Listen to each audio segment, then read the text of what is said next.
నరేంద్ర మోడీతో మాట్లాడేశాను. తను చెప్పేశారు నాతో, నేను రష్యన్ ఆయిల్ ని కొద్ది వారాల్లో తగ్గించేస్తాను, కొనడం తగ్గిస్తానని నాకు మాట ఇచ్చారు అనేలా ట్రంప్ చెప్పారు. తర్వాత మినిస్ట్రీ ఆఫ్ ఎక్స్టర్నల్ అఫైర్స్, ఇండియాకి సంబంధించిన మినిస్ట్రీ క్లారిఫికేషన్ ఇచ్చింది. నరేంద్ర మోడీ గారు ఎటువంటి మాటలు కూడా ట్రంప్ తో ఫోన్ లో మాట్లాడలేదని. దీన్ని అక్కడున్న విలేకరులు ట్రంప్ ను అడిగారు, మీరేమో నరేంద్ర మోడీ గారు కమింగ్ టైమ్స్ లో ఈ రష్యన్ ఆయిల్ ని కొనడం తగ్గిస్తారని చెప్పారు, కానీ అక్కడ మినిస్ట్రీ ఏమో క్లియర్ గా అసలు నరేంద్ర మోడీ గారు ఏం మాట్లాడలేదు ట్రంప్ తో అని చెప్తున్నారు. ఏది నిజం అని అడిగినప్పుడు, అవునా అలా చెప్పారా, నాతో అయితే నరేంద్ర మోడీ మాట్లాడారు, మరి వాళ్ళు ఏమంటున్నారో నాకు తెలియదు. నరేంద్ర మోడీ గారు నాతో చెప్పారు కమింగ్ టైమ్స్ లో రష్యన్ ఆయిల్ కొనడం తగ్గిస్తానని. అలా చేయకపోతే వాళ్ళ మీద ఇంకా భారీ టారిఫ్లు పడతాయి, మరి దానికి రెడీగా ఉండాలి, దానికి వాళ్ళు అలా రెడీగా ఉంటారని అనుకోవట్లేదని తను స్టేట్మెంట్స్ చేశారు. అవి ఒకసారి ప్లే చేస్తాను వినండి.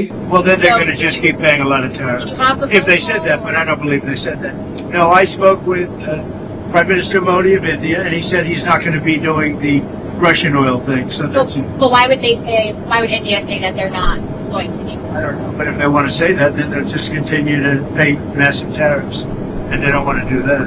Following up on Friday, you said you had a cordial meeting with President Zelensky. During that meeting, did you tell him he needed to cede all of the Donbass region to Russia? No, we never discussed it. We think that what they should do is just stop at the lines where they are, the battle lines. You have a battle line right now, and the rest is very tough to negotiate. If you're going to say, you take this, we take that, there's so many different permutations. So what I say is they should stop right now at the battle lines. Go home, stop killing people, and be done. What do you think should happen with the Donbass region? Let it be cut the way it is. It's cut up right now. I think 78% of the land is already taken by Russia. You leave it the way it is right now. They can negotiate something later on down the line.